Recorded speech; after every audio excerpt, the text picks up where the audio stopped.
Alright, I'm live here, guys. What is up? It's me again. I'm back. So, it's funny how a couple days ago I got a flag on this channel for some weird reason on my Hell in a Cell review for inappropriate content. And, well, it looks like now that's all settled, and now here I am back to streaming again. So, to the person who did that, all I gotta say is, you mad, bro? You mad? Han. Alright, guys, enough about all that, though. It's me, it's Steve here. This is my NXT review and recap for October the 11th, 2017.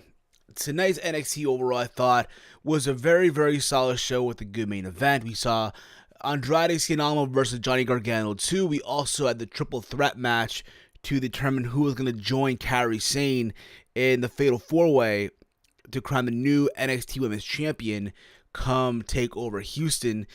And tonight's match, it was, again, a three-way. But, guys, let me know down below your thoughts in the comment threads of this video. If you're not watching on the live stream, what your thoughts on NXT, if you enjoyed it or not. You can follow me on Twitter at HeelSteven. Hit that like button down below and share the stream or / playback video throughout your entire social media. Again, you can follow me at HeelSteven. And yeah, also if you're new here, hit that sub button down below as well. So NXT kicked off with the first triple threat match to see who's going to join Kairi Sane. It was between Peyton Royce, Nikki Cross, and Liv Morgan. The match for what it wasn't like anything to like, oh my god, go crazy for anything like that. It had some double teams between Liv Morgan and Nikki Cross to take out Peyton Royce, and then Peyton Royce and Liv Morgan teamed up for a little bit to take out Nikki Cross, and it seemed like Nikki Cross was gonna actually get the win here and move on, but out of nowhere, the Undisputed Era, and I believe with Tiara Conti, the Brazilian girl, if I botched her name, I apologize. They came out and they tried to persuade Conti to, I guess, take out or attack Nikki Cross, because again, you guys remember there's this whole thing going on in NXT right now between the Undisputed Era of Adam Cole, Bobby Fish, and Kyle O'Reilly, between it also involving Sanity. So you had, again, them trying to convince Conti to take out Cross or attack her or cost her the three-way, which she did. Cross had the pinfall, and Conti literally pulled her out of the ring. There's a chase outside the ring, and eventually Peyton Royce hit the fisherman suplex on Nikki Cross for the 1-2-3. And there you go with that. Peyton Royce now moves on to take over Houston to join Kairi Sane and that Fatal 4-Way to crown the new NXT Women's Champion. Again, nothing really to brag about that match. It was just there for what it was. And again, the less I talk about it, kind of the better. Let me see if I'm hearing myself in the playback as well. I want to make sure. Alright, good. You can hear me in the playback. That's fantastic. Alright, good. And after this, we get the Velveteen Dream and Lio Rush going at it. As you'll remember, last week, or the week before, I think it was supposed to be Aleister Black versus Lio Rush. And that didn't happen because apparently Velveteen Dream came out and took out Lio Rush. So the match, it was a short match, but in the short match that it was, Lio Rush had some like sick offensive sequence in this match where got everyone going crazy. People were chanting his name. And again, it made you believe that, Lio Rush was going to pull the upset here. He had like a near fall, but to no avail. Velveteen Dream hit his diving elbow that he's calling the Purple Haze, or whatever the fuck it's called. Velvet Dream, one or the other, okay, for the 1-2-3. Overall, again, I know a lot of people are still wondering why is the feud between Aleister Black and Velveteen Dream even happening. Me personally, I'm gonna, again, still give it a chance. I'm interested in a way. This whole notion that Velveteen Dream wants Aleister Black to give him attention, to say his name. Say his name, motherfucker. Or say his name, motherflower. I'm sorry. Say his name, motherflower. Because again, you know, that's the point here. They want him to say his name. We then had Lars Sullivan versus Danny Burch. The match, for what it was an okay match. Didn't really go long either. Danny Burch had some offense in, some punches here and there, but again, it really didn't to no avail, because at the end of it all, Lars Sullivan still got the win.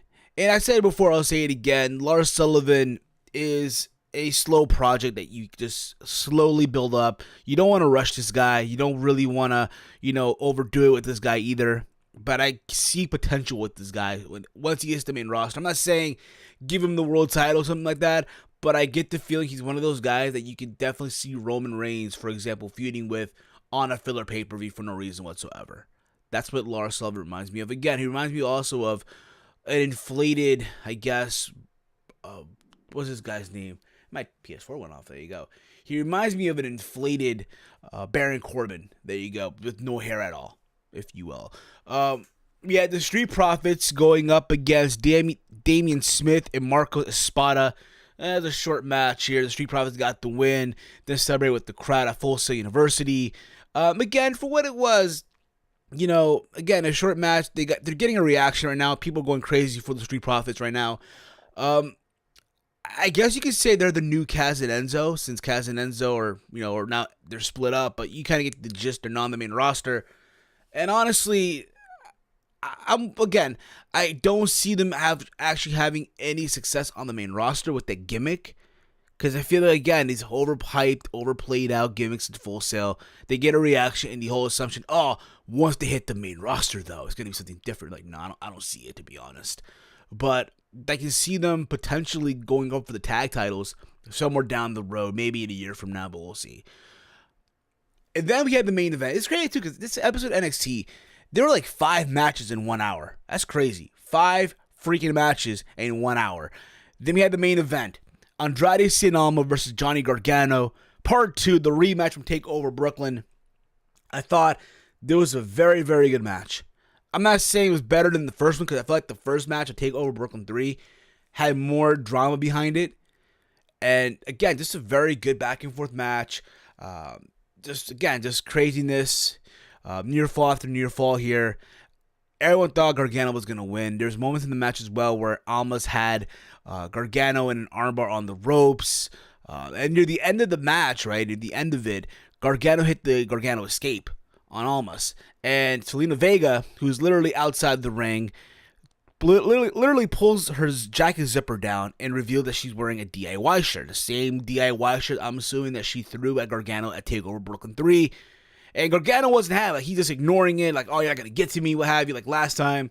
And all that, which literally gave Almas the momentum to some extent. And then Gargano literally long darted Almas into the middle turnbuckle. And even with all of that, Almas found a way to get the win. He hit like 2 knees to Gargano, who was in the bottom corner, like back of the head. And then hit his DDT that he hits for the 1-2-3 win. And Almas got the win again. And again, there's been talks of, apparently per the spoilers that came out this past couple of weeks, there'll be Andrade Cien Almas versus Drew McIntyre take over Houston, I'm sorry.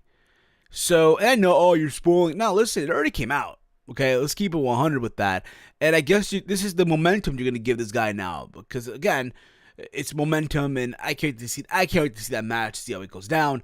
But nonetheless, this was NXT, and overall, also next week at NXT, it's going to be a 6-person tag. It's going to be all 3 members of Sanity: Eric Young, Alexander Wolf, and Killian Dane versus the 3 members of the Undisputed Era: Adam Cole, Bobby Fish, Kyle O'Reilly. And also next week, we're also getting the second triple threat match to crown, or to see who's going to join Peyton Royce and Kairi Sane in a fatal 4-way takeover Houston to crown the new NXT Women's Champion between Ember Moon, Ruby Riott, and I believe also Sonya Deville.